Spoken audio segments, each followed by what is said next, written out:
Sa isang malayong baryo na napapalibutan ng mga tuyong bukirin at bitak-bitak na lupa, matagal nang naghihirap ang mga magsasaka dahil sa walang tigil na tagtuyot.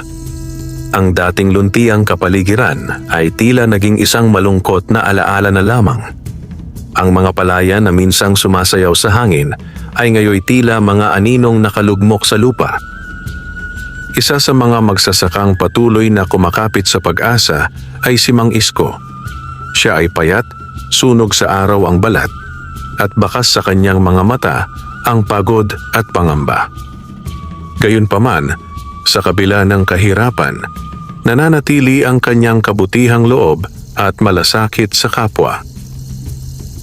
Isang umaga, habang nagbubungkal si Mang Isko sa lupang halos ayaw ng sumuko, napansin niya ang isang matandang lalaki na naglalakad sa gilid ng kanyang bukirin. Ang matanda ay mukhang nanghihina, gusot ang buhok at tila ilang araw nang walang kain o tubig. Lumapit si Mang Isko. "Lolo, ayos lang po ba kayo?" Tanong niya habang pinupunasan ang pawis sa noo. Mahinang umiling ang matanda. "Iho, nauuhaw ako. Kahit kaunting tubig lang." Napatingin si Mang Isko sa kanyang maliit na sisidla ng tubig. Iyon na lamang ang natitirang inumin niya para sa buong maghapon. Alam niyang kung ibibigay niya iyon, siya naman ang magdurusa sa init. Ngunit hindi siya nagdalawang isip. Iniabot niya ang sisidlan. "Inumin niyo na po lahat. Mas kailangan niyo po iyan." Agad itong tinanggap ng matanda at uminom ng dahan-dahan, tila pinapahalagahan ang bawat patak. Nang matapos, tumingin ito kay Mang Isko na may kakaibang ningning sa mga mata. "Maraming salamat, iho. Hindi ka nagdalawang isip kahit alam mong kapos ka rin," sabi ng matanda. Ngumiti lamang si Mang Isko. "Wala po yon. Tao lang din po tayo. Kailangan magtulungan." Hindi na nagsalita ang matanda. Tumango lamang ito at dahan-dahang umalis na tila may iniwang misteryo sa hangin. Hindi alam ni Mang Isko na ang araw na iyon ang magiging simula ng isang kakaibang pagbabago sa kanyang buhay. Pagbalik niya sa kanyang gawain, napansin niyang tila may kakaibang lamig sa hangin. Kahit tirik ang araw, may bahagyang simoy na dumampi sa kanyang balat. Hindi niya ito pinansin at ipinagpatuloy ang pagbubungkal. Ngunit kinagabihan, may nangyari na hindi niya inaasahan. Habang siya ay nagpapahinga sa kanyang maliit na kubo, narinig niya ang mahihinang yabag sa labas. Bumangon siya at dahan-dahang binuksan ang pinto.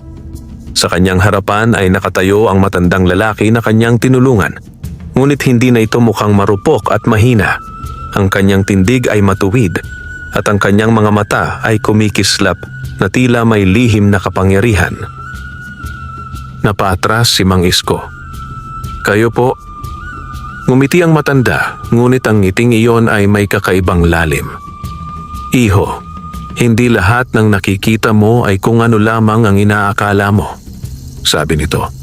"Ang kabutihan mo ay hindi nasayang." Bago pa makapagsalita si Mang Isko, isang liwanag ang bumalot sa paligid. Napapikit siya dahil sa tindi nito. At nang muli niyang idilat ang kanyang mga mata, wala na ang matanda.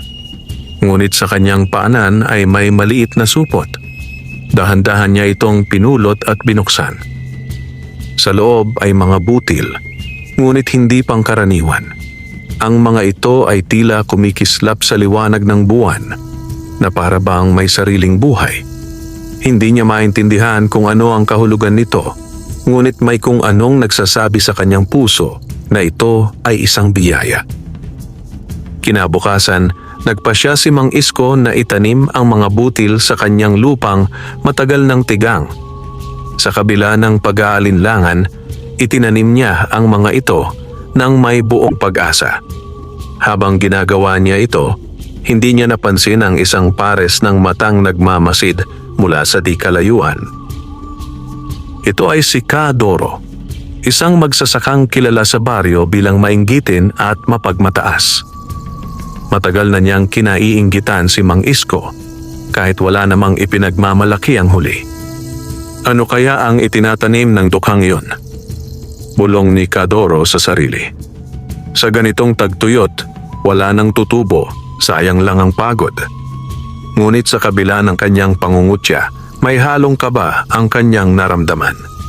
At sa kanyang isipan, nagsimulang mabuo ang isang balak. Samantala, sa kabilang dako ng baryo, ang mayor na si Don Ramon ay abala sa pag-uusap sa kanyang mga tauhan. Kung hindi na kayang magtanim ng mga magsasaka, mas mabuti pang kunin na natin ang lupa. Malamig niyang wika. Gagawin nating komersyal ang lugar. Mas malaki ang kikitain. Pero mayor, sagot ng isa, paano po ang mga magsasaka? Ngumiti si Don Ramon, isang ngiting walang awa. Hindi sila mahalaga kung wala silang maibigay na pakinabang. Sa gabing iyon, habang tahimik ang baryo, nagsimula ang pag-ikot ng kapalaran, isang kapalarang mag-uugnay sa kabutihan, inggit at kasakiman. At sa gitna ng lahat ng ito, si Mang Isko, isang simpleng magsasaka, ay hindi pa alam na siya ang magiging susi sa isang himala na magbabago sa kanilang mundo. Maagang nagising si Mang Isko kinabukasan. Hindi pa sumisikat ang araw ay nasa bukirin na siya. Dala ang pag-asang kahit paano'y may mangyayari sa mga butil na kanyang itinanim. Habang papalapit siya sa bahagi ng lupa kung saan niya ibinaon ang mahiwagang mga butil, may kakaibang kaba siyang naramdaman. Hindi niya maipaliwanag kung bakit tila mas mabilis ang tibok ng kanyang puso. At nang tuluyan niyang makita ang lugar, napatigil siya. Ang lupang kahapon ay tuyot at pitak-bitak, ngayoy bahagyang mamasa-masa. Sa ibabaw nito ay may maliliit na usbong na nagsisimulang sumilip, kulay luntian at tila kumikislap sa unang liwanag ng araw. Hindi siya makapaniwala. Imposible. Mahina niyang bulong. Lumuhod siya at marahang hinaplos ang mga usbong. Totoo nga, may buhay ang lupa. Sa gitna ng matinding tagtuyot, may tumutubong halaman. Napatingala siya sa langit, tila naghahanap ng kasagutan. Salamat, kahit hindi ko alam kung kanino, sabi niya. Sa mga sumunod na araw, lalo pang lumago ang mga tanim. Hindi lamang ito basta lumalaki. Tila may kakaibang sigla ang bawat dahon. Hindi sila nalalanta sa init at hindi rin kinakain ng mga peste na karaniwang sumisira sa mga pananim. Unti-unting napansin ito ng ibang magsasaka. Isko, anong sikreto mo? Tanong ni Aling Nena, isang kapitbahay na matagal nang nawalan ng ani. Umiling si Mang Isko. Hindi ko rin po alam. May itinanim lang ako. At ito ang nangyari. Anong itinanim mo? Tanong ng isa pa. Sandaling nag-isip si Mang Isko. Hindi niya alam kung dapat ba niyang ibahagi ang tungkol sa matanda at sa mga butil. Mga butil lang po na ibinigay sa akin, sagot niya sa huli. Nagtinginan ang mga magsasaka. May halong pag-asa at pagtataka sa kanilang mga mukha. Ngunit hindi lahat ay natuwa. Mula sa di kalayuan, nakamasid si Kadoro. Nakakunot ang noo at mahigpit ang pagkakakuyom ng kanyang mga kamao. Hindi pwede to, bulong niya. Paano siya nagkaroon ng ani samantalang ako wala? Hindi siya mapalagay. Habang lumalago ang pananim ni Mang Isko, lalo namang lumalaki ang inggit sa kanyang dibdib. Isang gabi, habang tahimik ang baryo at tanging huni ng mga kuliglig ang maririnig, dahan-dahang nagtungo si Kadoro sa bukirin ni Mang Isko. Tinitigan niya ang mga tanim, malulusog, matatayog, at tila may sariling liwanag sa ilalim ng buwan.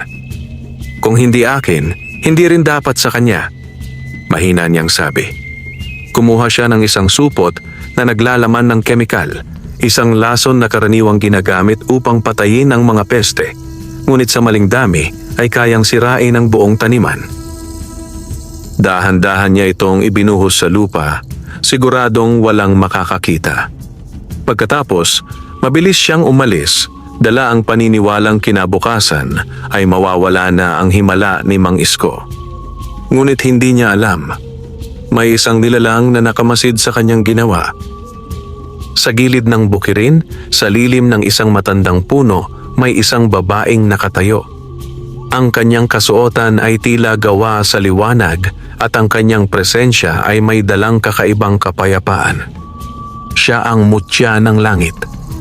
Tahimik niyang minasdan ang ginawa ni Kadoro at sa kanyang mga mata ay may bahid ng lungkot. Ang inggit ay kayang pumatay ng biyaya, mahina niyang wika. Ikinumpas niya ang kanyang kamay at isang banayad na liwanag ang bumalot sa lupa na nilason ni Kadoro.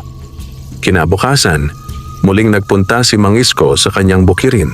Dala ang kaba na baka nagkamali siya ng akala. Ngunit sa kanyang pagdating, lalo siyang namangha. Mas lalo pang umunlad ang kanyang mga pananim. Ang mga dahon ay mas luntian, ang mga tangkay ay mas matibay, at ang buong bukirin ay tila sumisigaw ng buhay. Hindi niya alam na may nagtangkang sirain ito, at lalong hindi niya alam na may nagbabantay sa kanya. Samantala, si Kadoro ay nagmamasid mula sa malayo, naghihintay na makita ang pagbagsak ng kanyang kinaiinggitan.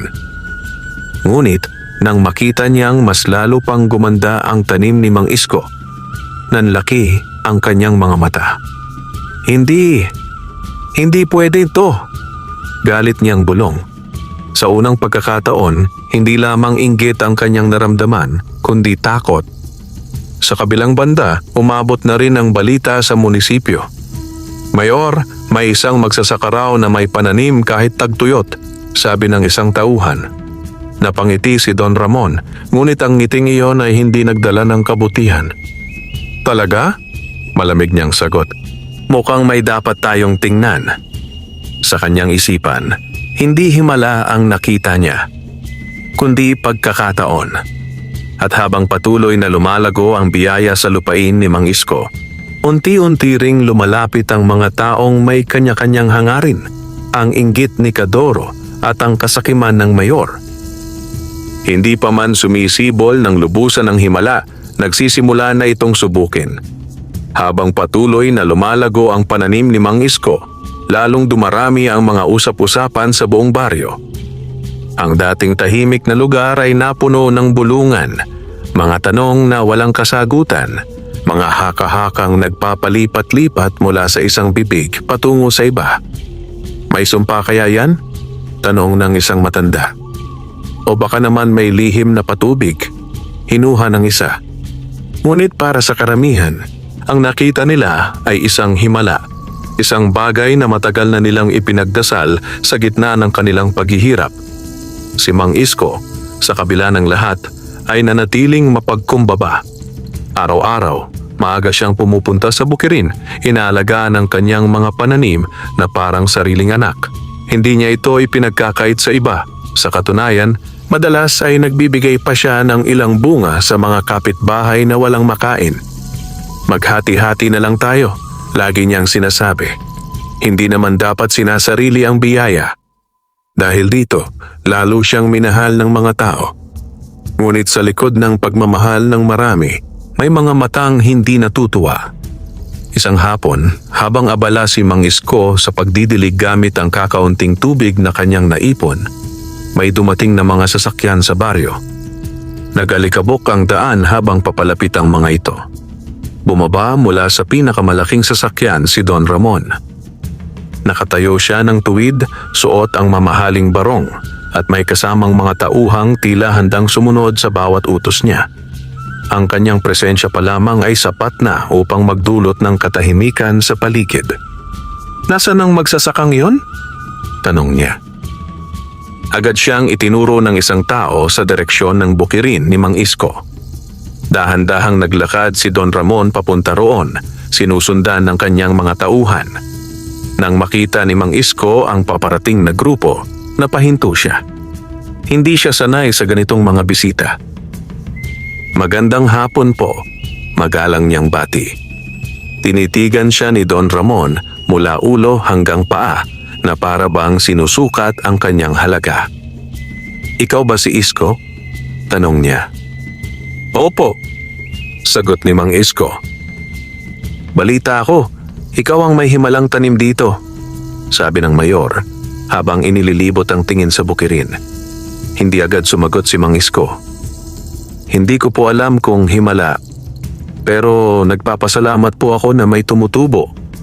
Lumapit si Don Ramon sa isa sa mga halaman at hinawakan ang dahon. Napansin niya ang kakaibang sigla nito. Magkano ang lupa mo? Bigla niyang tanong. Nagulat si Mang Isko. Po? Bibilhin ko, diretsong sabi ng mayor. Sabihin mo lang ang presyo. Napayuko si Mang Isko. Hindi niya inaasahan ang ganitong alok. Pasensya na po, Mayor. Maingat niyang sagot. Pero hindi ko po ibinebenta ang lupang ito. Ito na lang po ang kabuhayan ko. Sandaling natahimik ang paligid. Unti-unting nagbago ang ekspresyon ni Don Ramon. Ang kanyang ngiti ay naging malamig. Pag-isipan mo, sabi niya. Hindi araw-araw may ganitong oportunidad.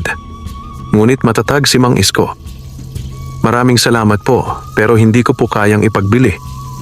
Tumalikod si Don Ramon, ngunit bago siya tuluyang umalis, nagsalita siya ng mahina, ngunit sapat upang marinig ni Mang Isko. Lahat ng bagay may kapalit. Pagkaalis ng mayor, muling bumalik ang ingay sa baryo. Ngunit sa puso ni Mang Isko, may naiwan na kaba. Samantala, mula sa likod ng isang puno, tahimik na nakamasid si Kadoro. Narinig niya ang lahat ng nangyari. Unti-unting nabuo sa kanyang isipan ang isang plano. Kung gusto ng mayor ang lupa at ayaw ibenta ni Isko, pulong niya. May paraan para mapilitan siya. Kinagabihan, habang nagpapahinga si Mang Isko sa kanyang kubo, muling bumalik ang malamig na simoy ng hangin. Ang parehong pakiramdam na naramdaman niya noong unang gabing nagpakita ang matanda. Dahan-dahan niyang binuksan ang pinto. Sa kanyang harapan ay ang babae na nakita noong gabing binantayan ang kanyang bukirin, ang mutya ng langit. Napaluhod si Mang Isko, hindi dahil sa takot, kundi sa bigat ng presensya nito. Huwag kang matakot, malumanay nitong sabi. Sino po kayo? Nanginginig na tanong ni Mang Isko. Ako ang nagbabantay sa biyayang ibinigay sa iyo, sagot ng mutya. Ang kabutihan mo ang nagbigay daan sa himalang ito.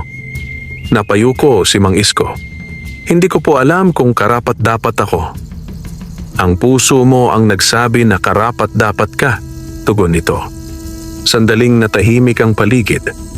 Ngunit nagbago ang tono ng mutya. Mag-ingat ka, Isko, sabi niya. Hindi lahat ay natutuwa sa biyayang taglay mo. Agad niyang naalala ang mayor at ang mga matang nakamasid sa kanya nitong mga nakaraang araw. May masamang mangyayari po ba? Tanong niya. Hindi direktang sumagot ang mutya. Ang biyaya ay hindi lamang sinusubok ng kahirapan, sabi niya, kundi ng inggit at kasakiman. Unti-unti itong naglaho sa liwanag. Iniwang mag-isa si Mang Isko sa gitna ng gabi.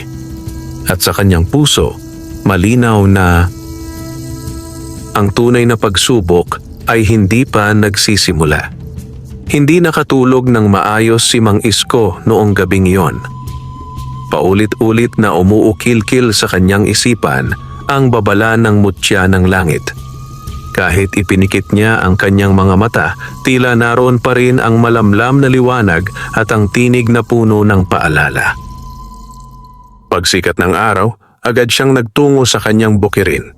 Sinuri niya ang bawat halaman, bawat dahon, na para bang may hinahanap na bakas ng panganib. Ngunit tulad ng mga nagdaang araw, ang kanyang pananim ay nanatiling malusog at masigla. Sa kabila nito, hindi nawala ang kanyang pangamba. Samantala, sa kabilang dako ng baryo, si Kadoro ay abalang-abala sa pakikipag-usap sa isang tauhan ng munisipyo. Nakatayo sila sa ilalim ng isang punong mangga, malayo sa mga mata ng ibang tao. Sigurado ka bang gusto mong gawin ito? Tanong ng tauhan. May bahid ng pag-aalinlangan. Ngumisi si Kadoro. Kung kapalit naman nito ay mapapakinabangan ko ang lupa, bakit hindi? Pero si Mang Isko, mahina siya. putol ni Kadoro. At ang mahihina, madaling mapaalis. Ibinulong niya ang kanyang plano. Isang planong magpapakita na ang lupa ni Mang Isko ay pag-aari umano ng gobyerno at kailangan itong kunin para sa proyekto ng munisipyo. Hindi man lubos na kumbinsido ang tauhan na naig ang takot sa kapangyarihan ng mayor. Sa hapon ding iyon, may dumating na mga papel sa kubo ni Mang Isko. Notice of Land Acquisition, nakasulat sa itaas. Nanlamig ang kanyang mga kamay habang binabasa ang laman nito. Nakasaad doon na ang kanyang lupain ay kukunin ng pamahalaan para sa isang proyektong pangkaunlaran at siya ay bibigyan lamang ng maliit na kabayaran. Hindi siya makapaniwala. Hindi pwede to, bulong niya. Agad siyang nagtungo sa munisipyo, dala ang papel. Doon niya muling nakita si Don Ramon na tila inaasahan na ang kanyang pagdating. Mayor? Ano po ito? Tanong ni Mang Isko, pilit pinipigilan ang kanyang emosyon. Kinuha ni Don Ramon ang papel at bahagyang ngumiti. Iyan, bahagi ng plano para sa pag-unlad ng baryo. Pero ito lang po ang kabuhayan ko, sagot ni Mang Isko. Saan po ako pupunta? Umupo si Don Ramon at pinag-krus ang kanyang mga kamay. May kabayaran naman, sabi niya. At hindi mo na kailangang maghirap sa pagtatanim. Umiling si Mang Isko. Hindi po pera ang kailangan ko. Lupa po ito ng pamilya ko. Bahagyang tumigas ang mukha ng mayor. Isko, malamig niyang wika. Huwag mo nang pahirapan ang sarili mo. Pumirma ka na lang. Ngunit sa pagkakataong iyon, may kakaibang lakas na naramdaman si Mang Isko. Marahil mula sa alaala ng mutya o sa paniniwala niyang tama ang kanyang ipinaglalaban. Hindi po ako pipirma, matatag niyang sagot. Biglang tumahimik ang silid. Unti-unting tumayo si Don Ramon. Kung ganoon, sabi niya, huwag mo akong sisihin sa mangyayari. Lumabas si Mang Isko ng munisipyo na mabigat ang dibdib, ngunit buo ang loob. Sa kanyang pagbabalik sa bukirin, napansin niyang tila may kakaibang pagbabago sa paligid. Ang hangin ay mas malamig at ang mga dahon ay tila marahang kumikilos kahit walang hangin. At doon, sa gitna ng kanyang taniman, muling nagpakita ang mutya ng langit. Alam ko na ang nangyayari, sabi ni Mang Isko agad. Tumango ang mutya. Ang kasakiman ay nagsimula ng kumilos, wika nito. At hindi ito titigil hanggat hindi nito nakukuha ang nais. Ano po ang gagawin ko? Tanong ni Mang Isko. Lumapit ang mutya at hinaplos ang isa sa mga halaman. Ang lupang ito ay hindi lamang lupa, sabi niya. Ito ay biyaya, at ang biyaya ay may kapangyarihang ipagtanggol ang sarili kung ang may hawak nito ay may malinis na puso. Tumingin siya kay Mang Isko. Ngunit kailangan mong maging matatag. Darating ang panahon na susubukin ka hindi lamang ng kahirapan, kundi ng takot. Napayuko si Mang Isko. Handa po akong ipaglaban ito, kahit mahirap. Ngumiti ang mutya, isang ngiting puno ng pag-asa. Hindi ka nag-iisa, sabi niya. Sa di kalayuan, muling nakamasid si Kadoro. Nakita niya ang pakikipag-usap ni Mang Isko, ngunit hindi niya nakita ang mutya. Para sa kanya, tila baliw na ang magsasaka, nakikipag-usap sa hangin. Ngunit sa kanyang puso, hindi pa rin nawawala ang kaba. At sa isip ni Don Ramon, na nakaupo sa kanyang opisina habang pinagmamasdan ng baryo mula sa bintana, isa lamang ang malinaw. Hindi siya papayag na matalo ng isang simpleng magsasaka. Habang papalapit ang gabi, ang tensyon sa baryo ay lalong tumitindi. Ang kabutihan, inggit at kasakiman ay unti-unti nang nagbabanggaan. At ang lupang minsang tahimik ay naging sentro ng isang labanan na hindi lamang para sa yaman, kundi para sa katarungan. Lumipas ang ilang araw matapos tanggihan ni Mang Isko ang alok ni Don Ramon, ngunit hindi na bumalik ang katahimikan sa baryo. Sa halip, tila may mabigat na ulap na nakabitin sa himpapawid. Hindi nakikita, ngunit ramdam ng bawat isa. Unti-unting nagbago ang pakikitungo ng ilang tao kay Mang Isko. May mga dating bumabati na ngayon ay umiiwas. May mga bulong na hindi niya marinig ng buo, ngunit sapat upang makaramdam siya ng paglayo. Baka mapahamak tayo kung madamay, sabi ng ilan. Kalaban niya ang mayor, bulong ng iba. Hindi sila masisi ni Mang Isko. Alam niyang ang kapangyarihan ni Don Ramon ay hindi basta-basta. Ngunit sa kabila ng lahat, may iilan pa ring nanatiling sumusuporta sa kanya. Mga taong nakakita sa kanyang kabutihan. Isang hapon, habang abala si Mang Isko sa pag-aayos ng kanyang taniman, may dumating na mga tauhan mula sa munisipyo. May dala silang mga kagamitan at matitigas ang muka. Anong kailangan ninyo? Mahinahong tanong ni Mang Isko. May utos ang mayor, sagot ng isa. Kailangan ng bakura ng lupang ito, simula na ng proyekto. Nanlaki ang mata ni Mang Isko. Hindi pa po tapos ang usapan, hindi pa po ako pumapayag. Hindi na siya pinansin ng mga tauhan. Agad silang nagsimulang maghukay at maglagay ng mga poste sa gilid ng kanyang lupain. Sandali lang po, sigaw ni Mang Isko. Pilit pinipigilan ang isa sa kanila. Hindi ninyo pwedeng gawin ito. Ngunit itinulak siya ng tauhan. Sumunod ka na lang, matigas nitong sabi. Napaupo si Mang Isko sa lupa. Sa kanyang harapan, unti-unting binabakura ng lupang kanyang pinaghirapan, ang lupang nagbibigay ng pag-asa sa kanya at sa iba. Sa sandaling iyon, naramdaman niya ang bigat ng kanyang kalagayan. Hindi sapat ang kanyang kabutihan laban sa kapangyarihan. Ngunit bago pa tuluyang mawalan ng pag-asa, may kakaibang nangyari. Biglang umihip ang malakas na hangin. Napatingin ang lahat sa paligid. Ang langit na kanina'y maliwanag ay biglang nagdilim.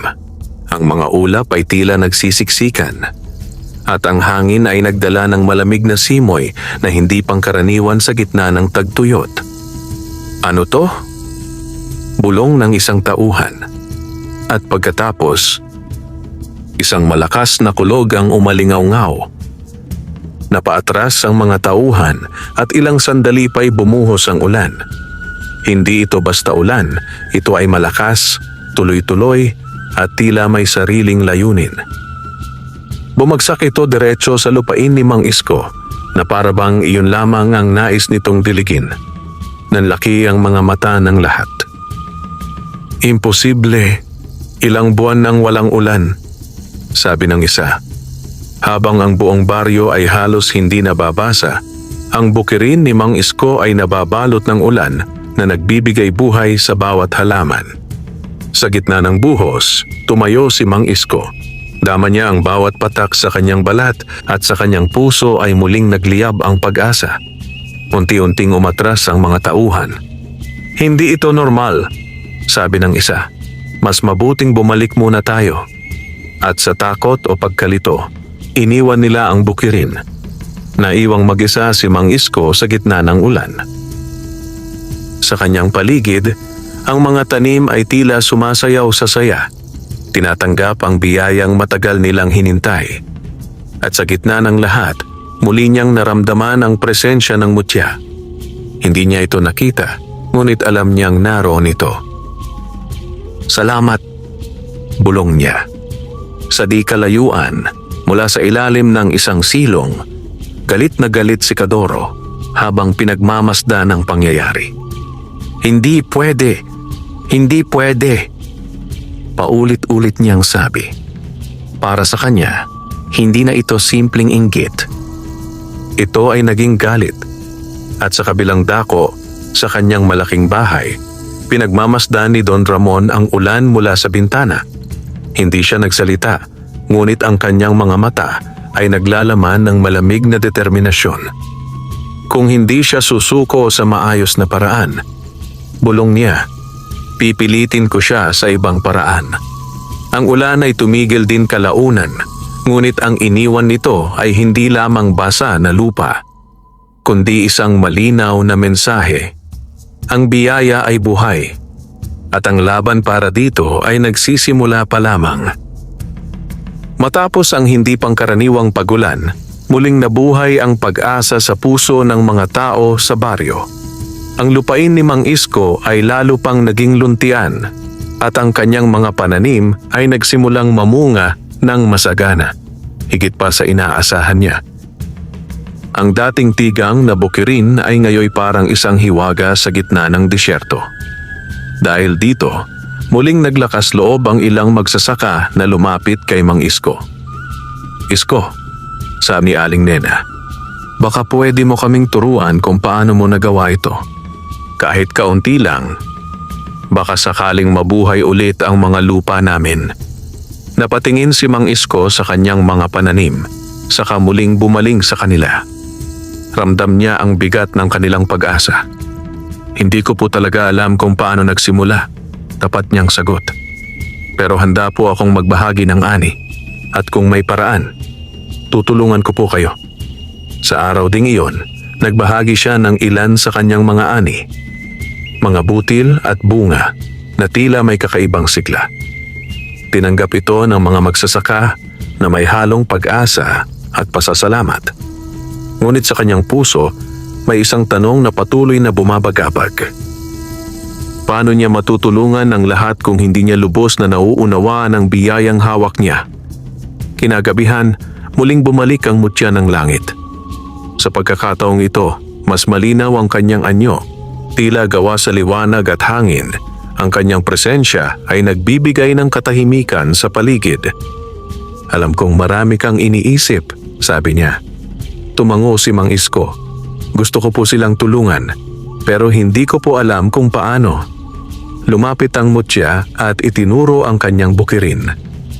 "Ang mga butil na ibinigay sa iyo ay hindi pangkaraniwan," paliwanag niya. "Ito ay mula sa langit, biyayang ipinagkakaloob lamang sa mga pusong handang magbahagi, hindi mag-angkin." "Totoo po ba na kaya nitong buhayin ng ibang lupa?" tanong ni Mang Isko. "Kung ang gagamit ay may malinis na hangarin," sagot ng mutya. "Ngunit tandaan mo, hindi lahat ng tatanggap ay may ganitong puso." Napaisip si Mang Isko. Naalala niya si Kadoro at ang mayor. "Ano po ang mangyayari kung maling tao ang gumamit nito?" tanong niya. Hindi agad sumagot ang mutya. Sa halip, tumingin ito sa malayo, tila may nakikitang hindi pa dumarating. Ang biyaya ay maaaring maging sumpa. Tahimik nitong sabi, kung ito ay gagamitin para sa kasakiman. Naramdaman ni Mang Isko ang bigat ng mga salitang yun. "Kung ganoon po, paano ko sila matutulungan nang hindi ito mapapasama sa maling kamay?" Ngumiti ang mutya. "Ang tunay na tulong ay hindi lamang pagbibigay," sabi niya. "Ito ay paggabay." Pagkatapos ng gabing iyon, nagpasya si Mang Isko na hindi basta-basta ipamigay ang mga butil. Sa halip, inimbitahan niya ang ilang magsasaka na tumulong sa kanyang bukirin upang makita nila mismo kung paano niya inaalagaan ang lupa. Hindi sapat na magtanim lang, paliwanag niya. Kailangan din alagaan, respetuhin at mahalin ang lupa. Unti-unting natuto ang mga magsasaka. Kahit hindi agad tumubo ang kanilang mga itinanim, nagsimula silang makaramdam ng pagbabago, hindi lamang sa lupa, kundi sa kanilang pananaw. Ngunit habang lumalaganap ang balita ng himala, lalo ring lumalalim ang galit ni Kadoro. Isang gabi, nagpunta siya sa bahay ni Don Ramon. "Mayor," sabi niya, "hindi na sapat ang pananakot. Kailangan na nating kumilos." Tumingin si Don Ramon sa kanya. Malamig ang mga mata. "Ano ang nasa isip mo?" tanong niya. Lumapit si Kadoro at ibinulong ang kanyang plano. Isang mas madilim at mas mapanganib na hakbang.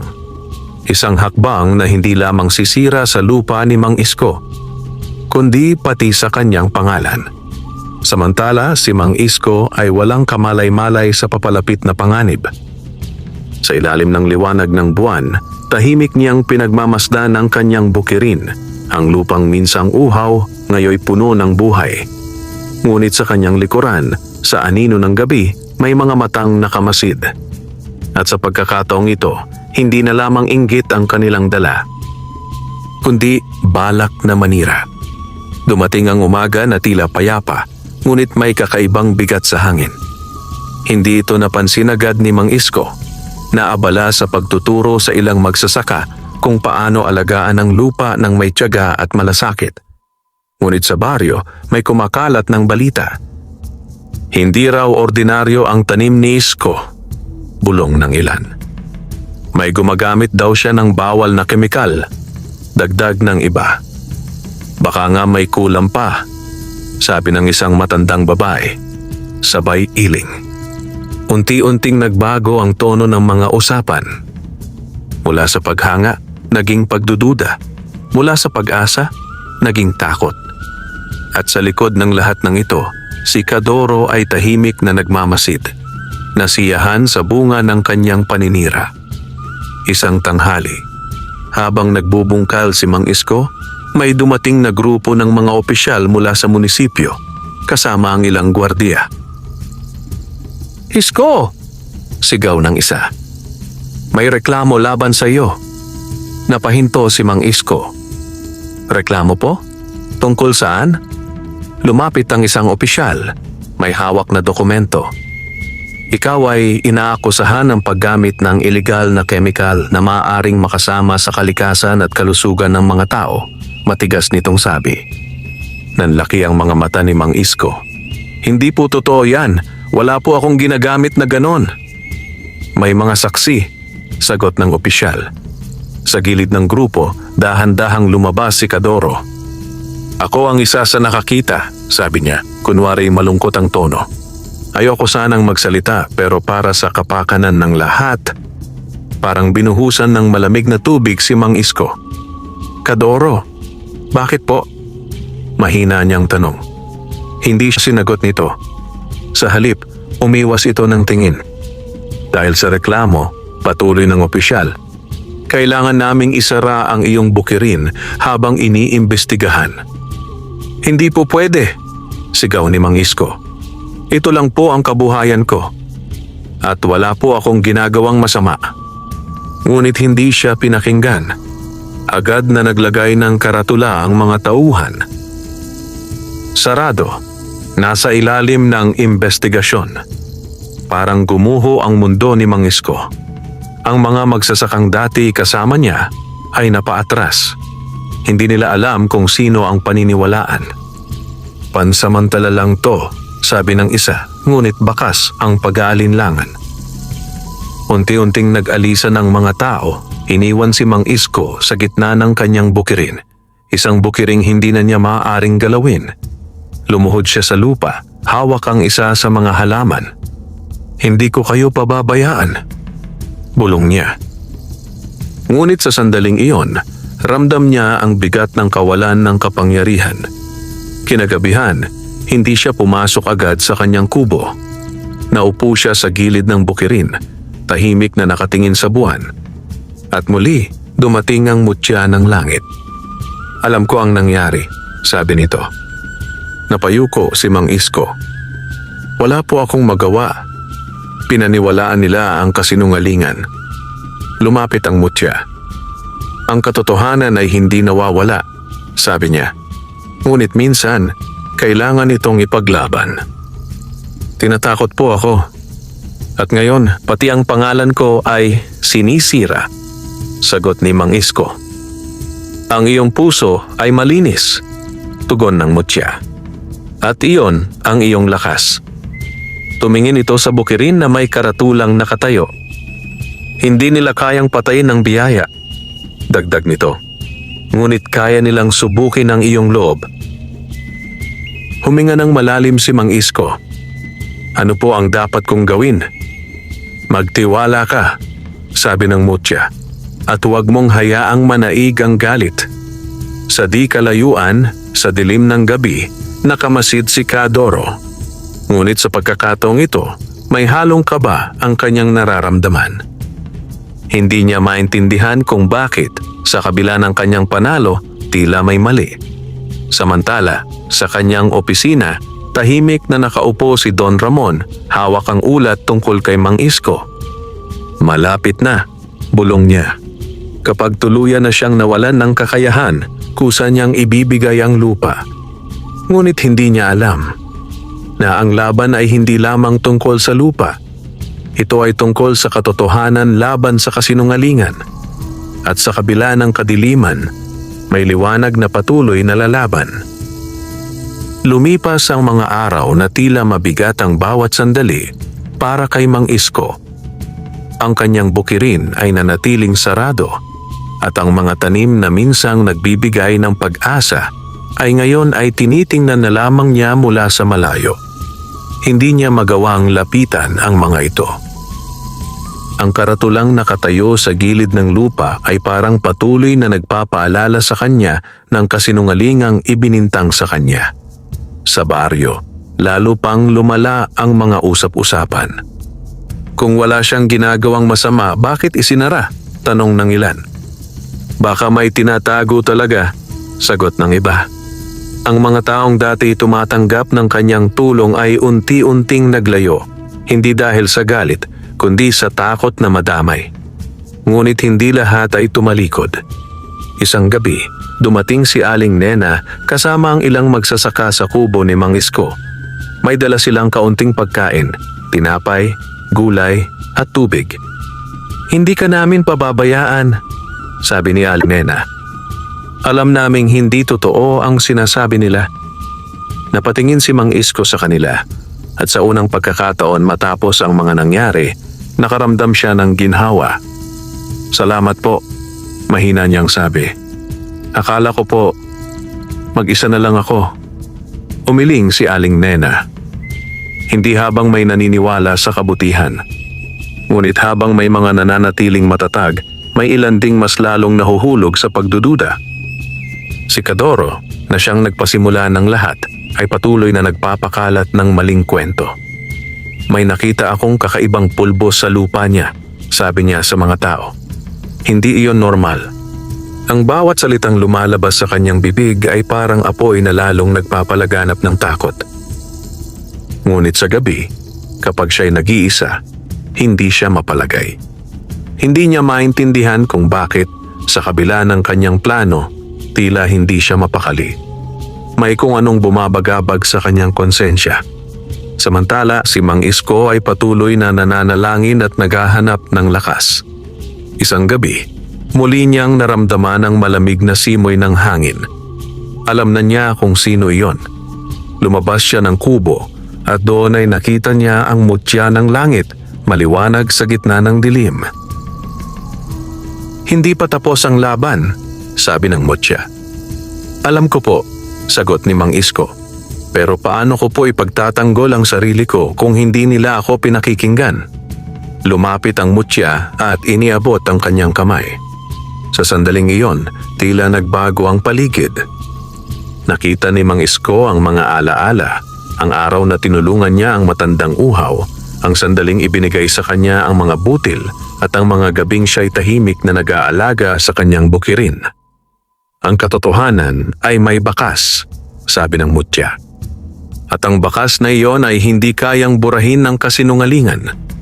Pagkawala ng mga larawan, may naiwan sa kamay ni Mang Isko. Isang maliit na butil na mas maliwanag kaysa sa iba. Ito ang binhi ng katotohanan, paliwanag ng mutya. Kapag dumating ang tamang panahon, ito ang magsisilbing patunay ng iyong kabutihan. Tamang panahon? Tanong ni Mang Isko. Kapag ang kasinungalingan ay umabot na sa sukdulan, sagot ng mutya. Kinabukasan, isang mahalagang anunsyo ang kumalat sa baryo. Magkakaroon ng pampublikong pagdinig sa munisipyo tungkol sa kaso ni Mang Isko. Lahat ay inaanyayahang dumalo. Ang balitang ito ay mabilis na kumalat at ang baryo ay napuno ng pananabik at kaba. Ito na ang pagkakataon. Upang malaman ang katotohanan, sa kabilang banda, si Don Ramon ay nakaupo sa kanyang opisina, kausap si Kadoro. Sigurado ka bang hindi ka mabibisto? Tanong ng mayor. Tumango si Kadoro, kahit may bahid ng pag-aalinlangan. Opo, Mayor, wala siyang ebidensya. Ngumiti si Don Ramon. Kung ganoon, matatapos na ito sa lalong madaling panahon.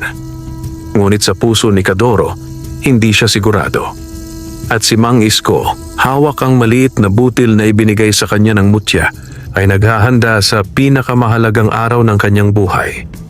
Isang araw na magpapasya kung siya ba ay mananatiling isang magsasakang may dangal o magiging biktima ng kasinungalingan. Dumating ang araw ng pagdinig na matagal nang hinihintay ng buong baryo. Mula pa sa umaga, nagsimula nang magtipon ang mga tao sa munisipyo. Ang bulwagan ay napuno ng mga magsasaka, matatanda at kabataan. Lahat ay may kanya-kanyang paniniwala, ngunit iisa ang nais.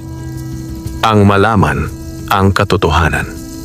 Sa harap ng silid ay nakaupo si Don Ramon kasama ang ilang opisyal. Ang kanyang mukha ay kalmado, ngunit ang kanyang mga mata ay nagmamasid sa bawat galaw ng mga tao. Sa kabilang panig, tahimik na nakatayo si Mang Isko. Simple pa rin ang kanyang kasuotan, ngunit ang kanyang tindig ay matatag. Sa kanyang kamay ay mahigpit niyang hawak ang maliit na butil na ibinigay ng mutya ng langit. Tinawag ang pagdinig upang magsimula.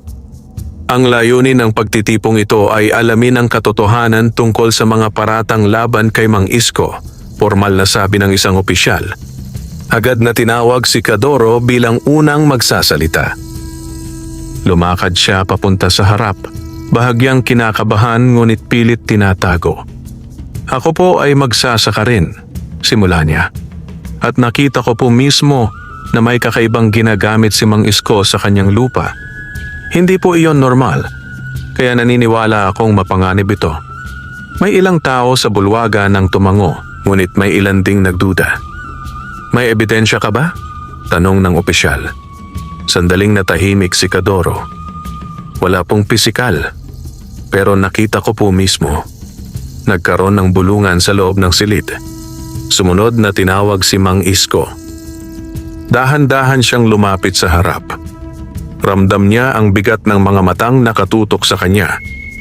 Isko, sabi ng opisyal. Ano ang masasabi mo sa mga paratang laban sa iyo? Huminga ng malalim si Mang Isko. Wala po akong ginamit na anumang kemikal o masamang sangkap. Mahinahon niyang sagot.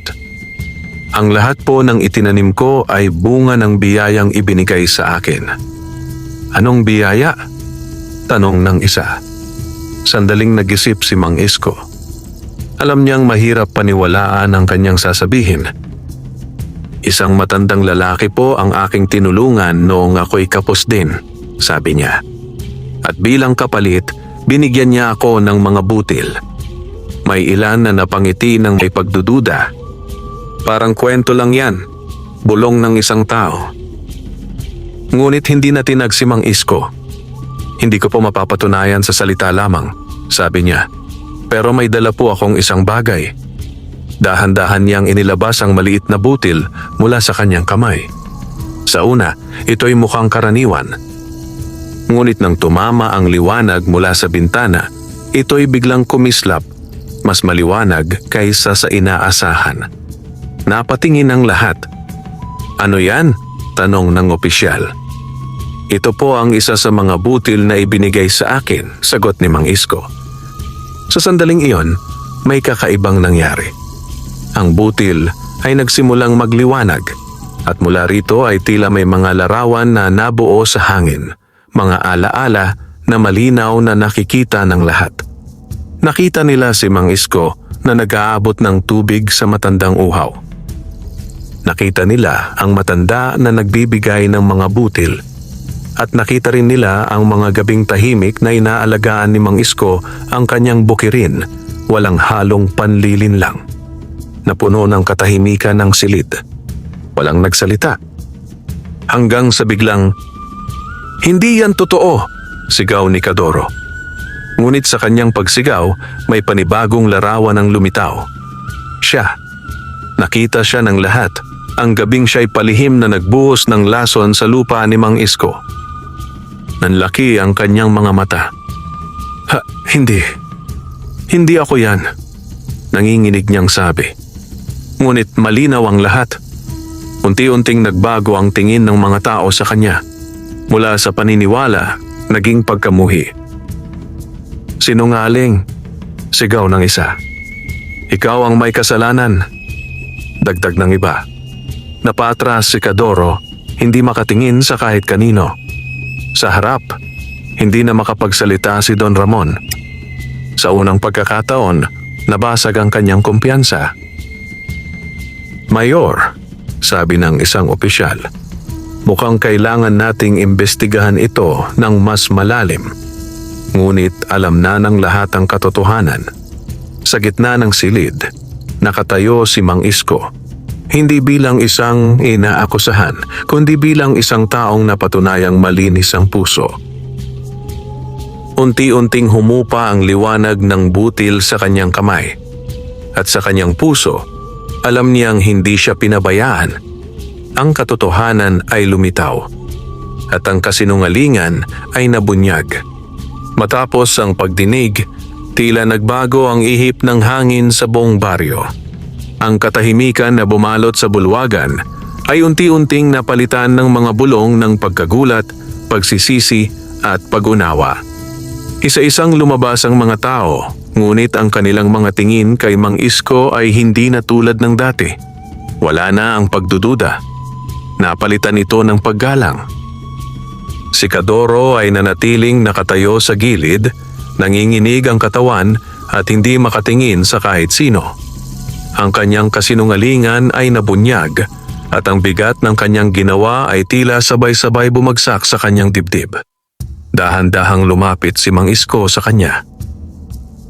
Kadoro, mahinahon niyang tawag. Hindi agad sumagot si Kadoro. Ngunit nang sa wakas ay tumingin siya, ang kanyang mga mata ay puno ng pagsisisi. Patawarin mo ako, mahina niyang sabi. Inggit ang nanaig sa akin at nawala ako sa tama. Sandaling natahimik si Mang Isko. Sa kabila ng sakit na dinulot sa kanya, hindi siya nagalit. Sa halip, may kakaibang awa siyang naramdaman. Lahat naman po tayo nagkakamali, sagot niya. Ang mahalaga, natutunan natin. Napayuko si Kadoro, hindi makapaniwala sa kanyang narinig. Samantala, si Don Ramon ay agad na umalis matapos ang pagdinig, ngunit hindi niya naiwasan ang mga sumunod na pangyayari. Ang mga opisyal ay nagsimula ng masusing investigasyon laban sa kanya, lalo na sa kanyang tangkang pagkamkam ng lupa. Ang kanyang kapangyarihan na dati tila hindi matitinag ay nagsimulang mabasag. Sa baryo, muling binuksan ang bukirin ni Mang Isko. Tinanggal ang karatulang nagsasabing ito'y sarado at sa wakas ay muli niyang natapakan ang lupang matagal niyang inalagaan. Habang naglalakad siya sa gitna ng kanyang taniman, dama niya ang bawat hibla ng lupa sa ilalim ng kanyang mga paa.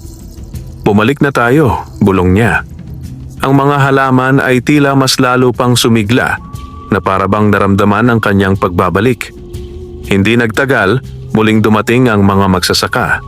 Ngunit sa pagkakataong ito, hindi na sila nag-aalinlangan. Isko, sabi ni Aling Nena, handa kaming matuto. Kung handa ka pa ring magturo. Ngumiti si Mang Isko. Hindi lang po ako, sagot niya. Tayong lahat ang magtutulungan. Sa mga sumunod na linggo, unti-unting nabuhay ang baryo. Sa tulong ng gabay ni Mang Isko, natutunan ng mga magsasaka kung paano alagaan ang lupa ng may respeto at malasakit. Hindi man kasing bilis ng himala ang pag-usbong ng kanilang mga pananim, ngunit sapat ito upang muling magbigay ng pag-asa. Si Kadoro, bilang bahagi ng kanyang pagsisisi, ay nagtrabaho kasama nila. Hindi na siya ang dating mayabang, siya ay naging tahimik, masipag at handang magbago. At si Mang Isko, sa kabila ng lahat ay hindi nagbago. Nanatili siyang mapagkumbaba, patuloy na nagbibigay at laging inuuna ang kapakanan ng iba.